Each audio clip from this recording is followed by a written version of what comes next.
तो अब हम चलते हैं अपने दूसरे प्रश्न पे। दूसरा प्रश्न क्या है कि निम्नलिखित में से प्रत्येक में एक्स स्क्वायर का गुणांक बताना है हमें, कि एक्स स्क्वायर का गुणांक कितना है, फिर इसमें कितना है, इसमें कितना है, इसमें कितना है। चार प्रश्न है, कितना है एक्स स्क्वायर का गुणांक ये बताना है चारों बहुपदों में। ठीक है, तो पहले की बात करें, पहले में एक्स स्क्वायर का गुणांक कितना है भाई, एक्स स्क्वायर का गुणांक।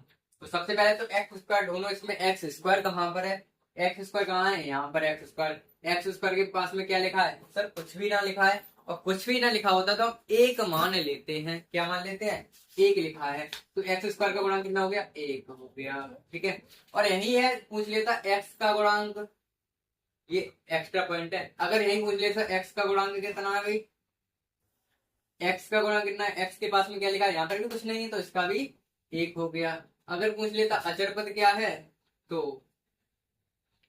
अचर पद अगर पूछ लेता तो हमारे पास हो जाते तो।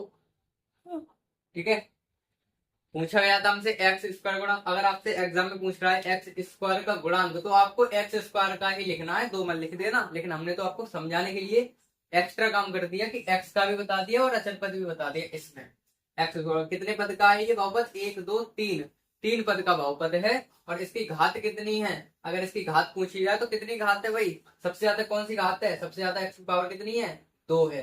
तो घात कितनी हो जाएगी, दो। इतनी बात हमें हर एक प्रश्न में करनी चलनी है।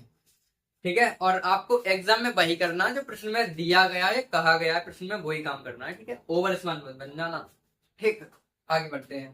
पहला हो गया ये काम। दूसरा, दूसरे सवाल में हमें एक्स स्क्वायर की गुणांक बताना है। एक्स स्क्वायर का गुणांक कितना हो जाएगा भाई, एक्स स्क्वायर का गुणांक। एक्स स्क्वायर ढूंढो पूरे में, एक्स स्क्वायर ये रही, एक्स स्क्वायर पास में क्या लिखा है, एक, कुछ नहीं तो एक लिखा है ना, तो माइनस तो लगाइए, माइनस एक।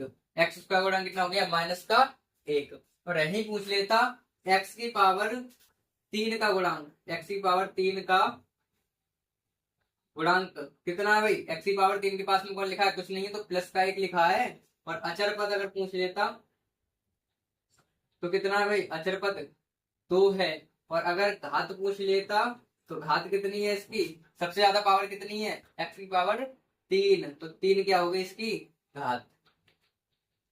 ठीक है, और इम्पोर्टेंट बात और बताएं, एक्स की पावर, यहाँ पे एक्स की पावर एक का गुणांक पूछता है, जैसे यहाँ पूछा एक्स की पावर एक्स का गुणांक, तो इसमें एक्स का गुणांक अगर पूछता तो एक्स का गुणांक तो है ही नहीं, एक्स की पावर दो एक तो है ही नहीं कहीं पर, तो उसका गुणांक कितना हो जाता है, जीरो, क्योंकि है ही नहीं तो फिर क्या करें, जीरो।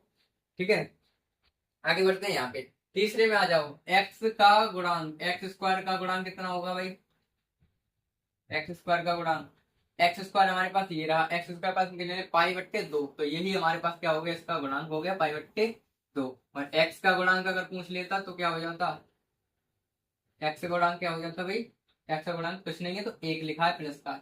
ठीक है, और ये प्रश्न कर ही देते क्योंकि अलग है थोड़ा सा। इसमें भी एक्स का गुणांक, एक्स स्क्वायर का गुणांक पूछा है ना, एक्स स्क्वायर का गुणांक कितना है। अब इसमें एक्स स्क्वायर है ही नहीं कहीं पर, एक्स स्क्वायर तो है ही नहीं, तो एक्स स्क्वायर है ही नहीं तो उस केस में क्या हो जाएगा, जीरो हमारे पास उसका गुणांक हो जाएगा, क्योंकि है ही नहीं उसका। ठीक है, तो इतनी बात समझ में आई होगी। दूसरा प्रश्न आप कर लेंगे, इस तरीके के हमारे प्रश्न आगे वो कर लेना आप। ठीक है, तो आपको क्या करना था, इसमें एक्स स्क्वायर का गुणांक बताना था, वो हमने अपने अंदाज में करा। ठीक है, अच्छे समझ में आया होगा। अब आप अपने तीसरे प्रश्न की ओर बढ़ते हैं।